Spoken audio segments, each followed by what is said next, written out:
चार उसके 19 अध्याय 38 पद से हम पढ़ेंगे। इन बातों के बाद अरमतिया के यूसुफ ने, जो यीशु का चेला था परंतु यहूदियों के डर से इस बात को छिपाए रखता था, पिलातुस से विनती की कि क्या वह यीशु के शव को ले जा सकता है।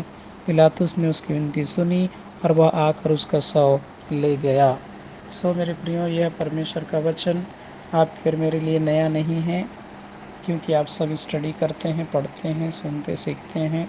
फिर भी परमेश्वर के वचन को हम हर बार जब बड़े भय सहित, आदर सहित और कुछ सीखने के उद्देश्य से सुनते हैं, निश्चय वो हमसे बात करता है। विश्वास करता हूँ आज फिर से एक बार परमेश्वर का वचन आपको और मुझसे बात करने के लिए जा रहे हैं। मेरे प्रियो, यह वचन से आप सब परिचित होंगे। यह घटनाएं उस समय की है जब प्रभु यीशु मसीह को क्रूस पर लटकाया गया और वे अंतिम प्रार्थना करके अपने प्राण को त्याग दिए। और त्यागने के बाद वो शरीर जो है क्रूस पर लटका हुआ है। वे शुक्रवार का दिन है, शुक्रवार का दिन है और जस्ट जो है शब्द के दिन आने वाले हैं, अर्थात विश्राम दिन, जिसमें यहूदी के लोग जो है कुछ भी काम नहीं करते हैं। विशेषकर शरीर जो मरा हुआ उसे तो वो टच करेंगे नहीं, क्योंकि वो पाप गिना गया है। तो यहाँ पर सोचने वाली बात यह है कि प्रभु यीशु मसीह के शरीर को कैसे और किस रीति से लोग देख पाए, प्रभु यीशु मसीह के शरीर को किस रीति से लोग देख पाए, ये हमें आज क्वेश्चन करना है खुद से कि वहाँ पर लोग कैसे उसे देख पाए, किस रीति से देख पाए। मैं आज आपको कहना चाहता हूँ, उस शरीर को किसी ने ध्यान नहीं दिया, उस बॉडी को किसी ने ध्यान नहीं दिया, उस लोथ को किसी ने ध्यान नहीं दिया।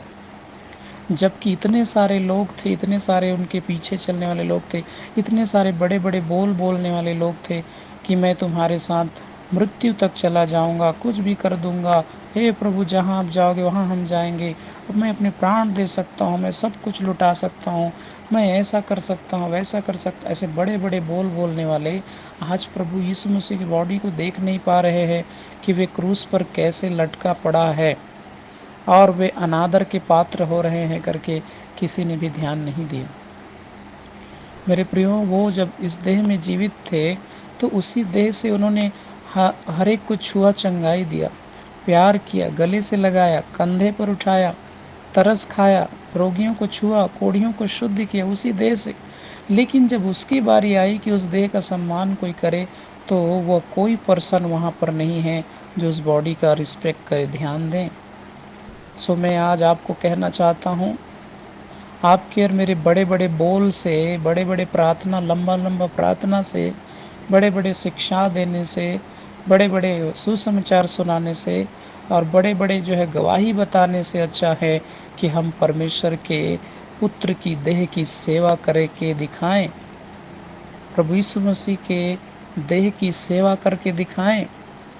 आज जो है बोलने वालों की कमी नहीं है, बड़े बड़े प्रचार करने वालों की कमी नहीं है, भविष्य की बातों को बताने वाले की कमी नहीं है। एक गीत के बजाय 50 गीत गाने वाले हैं, अच्छे से अच्छे टैलेंटेड हैं। लेकिन जहाँ प्रभु की देह की सेवा की बात आती है, प्रभु की देह को रिस्पेक्ट करने की बात आती है, प्रभु की देह को ढकने की बात आती है, प्रभु की देह को सम्मान रीतिवत उसे रखने की बात आती है, तो वहाँ सोचना है कि मैं क्या कर पा रहा हूँ, वहाँ मेरे जीवन से क्या हो रहा है, वहाँ क्या मैं इस प्रकार सेवा रूपी बलिदान कर पा रहा हूँ। ये बहुत मायने रखता है, ये बहुत मायने रखता है।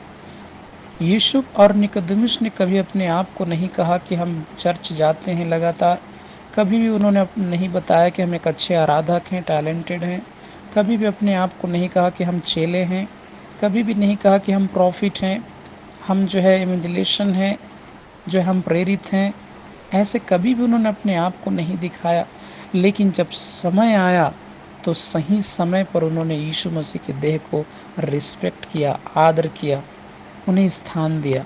मेरे प्रियो, इन वचनों के द्वारा आज आपको और मुझे परमेश्वर कहना चाहते हैं कि बोलने से, बड़े बड़े शब्द कहने से, बड़े बड़े जो है भविष्य की बातें कहने से, बड़े बड़े लंबे लंबे गीत गाने से, कई ऐसे बड़े बड़े प्रचार करने से कई गुना ये है कि हम प्रभु की देह की सेवा कैसे कर रहे हैं और किस प्रकार कर रहे हैं, ये मायने रखता है, ये बहुमूल्य बातें। हर एक के जीवन से परमेश्वर जो है सेवकाई चाहते हैं। ये प्रभु की देह का सेवकाई करना ही हमारा मेन मकसद है, उसे जानने का। इसलिए हम समझें। यहाँ पर प्रभु का देह कैसा है? नग्न है, नग्न है, बिना वस्त्र का है। आज प्रभु आपसे और मुझसे कहता है, किसी नग्न शरीर को देखकर क्या वस्त्र देने का मन आपका होता है? किसी की बेइज्जती को, अपमान को ढकने के लिए आप आगे कदम बढ़ाते हैं? क्या जो देह कुचला हुआ है, दर्द से भरा हुआ है, पीड़ा हुआ है, क्या उसे ठीक करने के लिए आप कदम बढ़ाते हैं? जो देह को सही स्थान मिलना चाहिए, सही स्थान पर रखना चाहिए, क्या उसके लिए ऐसा कर पाते हैं? ये सब बातों को मनन करना है, इस सारे बातों को सोचना है और अपने जीवन से करके दिखाना है। यदि उस देह का सही समय पर सेवा नहीं किया रहते तो वो पूरा शनिवार तक और वह जो क्रूस पर पड़ा रहता, क्रूस पर लटका रहता, और हो सकता है प्रभु का देह जो है क्रूस पर लटके लटके सड़ते हुए, गलते हुए गिरता, यदि उसके प्रति ध्यान नहीं देते। बड़े बड़े बोलने वाले, उनके साथ 3.5 वर्ष रहने वाले, बड़े बड़े चिन्ह चमत्कार देखने वाले, कार्य करने वाले, एटीट्यूड में चलने वाले लोग जो है प्रभु यीशु मसीह के देह की सही समय पर रिस्पेक्ट नहीं कर पाए। मैं आपको आज प्रभु के दास होने के नाते कहना चाहता हूँ, आप कितना भी करते रहें, लेकिन सही समय पर जिस प्रकार जो उनका रिस्पेक्ट होना चाहिए, वो चीज़ नहीं होने से आपके और मेरे लिए प्रतिफल नहीं होता है।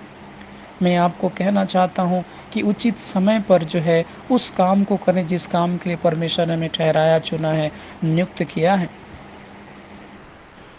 हमारी सारी चीज़ें जो है वो आशीष में नहीं हो पाते हैं, लेकिन हमें उचित समय पर हमें उस काम को करना चाहिए। जब आपको अंदर से आत्मा अगुवाई देता है, अरे मुझे ऐसे कलीसिया के लिए करना चाहिए, जब आपके अंदर आत्मा अगुवाई देता है, अरे इस भाई के लिए मुझे ऐसा करना चाहिए, आपके अंदर आत्मा की अगुवाई ऐसे देता है कि इस समय मुझे इस प्रकार जो है इस परिवार के लिए करना चाहिए, ऐसे जब परमेश्वर की आत्मा आपके जीवन में जब अगुवाई देते हैं, प्रेरिताई देते हैं, ज़रूर उन चीज़ों को करने के लिए समर्पित होना है।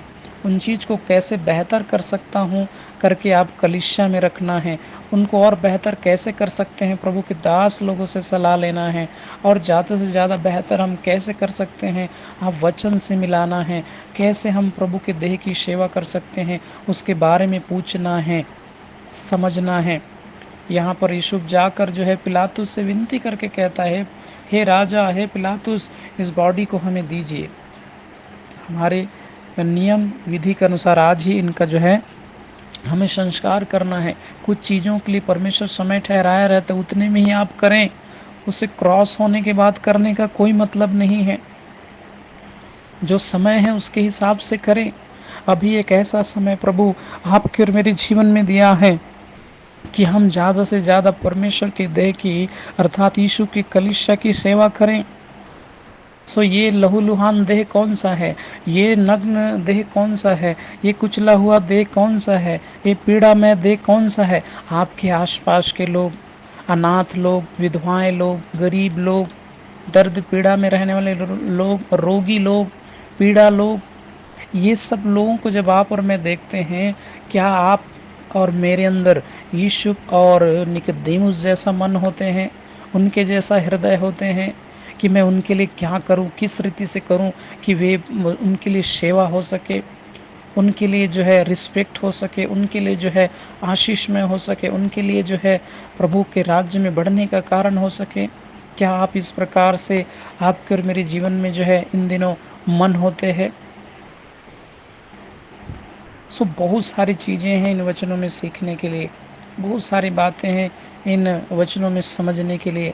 मैं आपको कहना चाहता हूँ कि दो ऐसा व्यक्ति है यहाँ पर जिन्होंने सेवा रूपी बलिदान किया, अर्थात उन्होंने अपने जीवन को सही समय पर प्रभु के देह के लिए अर्थात कलीसिया के लिए यूज़ किया।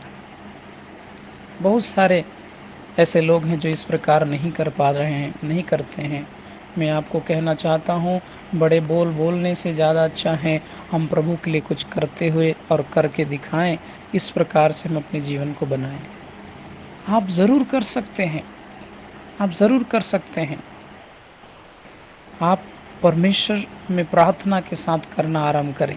आज इस वचन को सुनकर आप जो है अपने प्रार्थना में इसे रखें, प्रभु मुझे किस प्रकार से आगे करना है, आप मेरे जीवन को तैयार कीजिए। मैं कलीसिया के लिए करना चाहता हूँ, तेरे प्रिय लोगों के लिए करना चाहता हूँ, तेरे दास भक्तों के लिए करना चाहता हूँ, तेरे राज्य में बचाने के लिए करना चाहता हूँ, जो भटक रहे उन्हें छुड़ाने के लिए करना चाहता हूँ।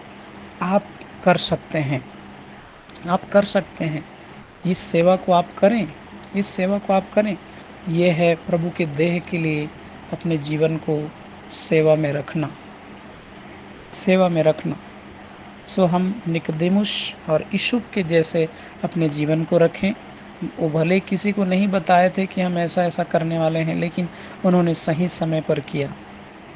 आपको और मुझे सही समय पर प्रभु के देह की सेवा करनी चाहिए, कलीसिया की सेवा करनी चाहिए, विश्वासी गणों की सेवा करनी चाहिए, जो प्रभु को नहीं जानते हैं उनकी सेवा करनी चाहिए, अनाथ दर बदर भटक रहे उनकी सेवा करनी चाहिए, जो रोगमरी में है उनकी सेवा करनी चाहिए, जो है मृत्यु के कगार पे है उसे सेवा करना चाहिए, जिनका कोई रिस्पेक्ट नहीं करते हैं उनकी सेवा करनी चाहिए। इस प्रकार से सेवकाई में आप आगे बढ़ें। सो मैं आपको आज के इस पवित्र दिन आप सबों को जो है इंकरेज करना चाहता हूँ कि आप सब सेवा करने वाले बने, सब सेवकाई करें, लेकिन सारी बातें शालीनता से और शोभायमान से, गंभीरता से, अधीनता से और प्रभु के दास की जानकारी में ये सारी चीज़ें होनी चाहिए। कलिसियाईगत, विधिगत ये सब हो, ताकि परमेश्वर की महिमा में हम आगे बढ़ सकें। सो मैं धन्यवाद देता हूँ कि परमेश्वर ने इन वचनों को रखने में सहायता और मदद किया। सो आइए हम छोटी सी प्रार्थना करें। महान जीते परमेश्वर, आज के इस वचन के द्वारा हर एक को उत्साहित कीजिए प्रभु के हमारे आसपास में जो बॉडी रिस्पेक्टेड नहीं है, गिरे हुए हैं, कुचले हुए हैं और रौंदे हुए हैं, दर्द पीड़ा में हैं, हम उनके लिए क्या कर पा रहे हैं, किस रीति से हम उनके लिए कर पा रहे हैं, ये मन हम सबों के अंदर में दीजिए। सिर्फ हम बोलने वाले ना हो, सिर्फ उनके लिए लंबे लंबे प्रार्थना करने वाले या वचन से मोटिवेशन ही करने वाले नहीं, या तेरे लिए हो जाएगा ऐसा करने से करके ही नहीं, वरन हम करके दिखाने वाले इन दिनों बने प्रभु। ऐसे हम सबों की सहायता और मदद कीजिए। सो हे परम प्रधान परमेश्वर, आज के पूर्ण दिन भर को आपके हाथ में समर्पित करते हैं। प्यारे पिता परमेश्वर, सबों को आशीष दे, इन वचनों के द्वारा आपको महिमा मिले और हम सबको आशीष मिले, यीशु के नाम में, आमीन।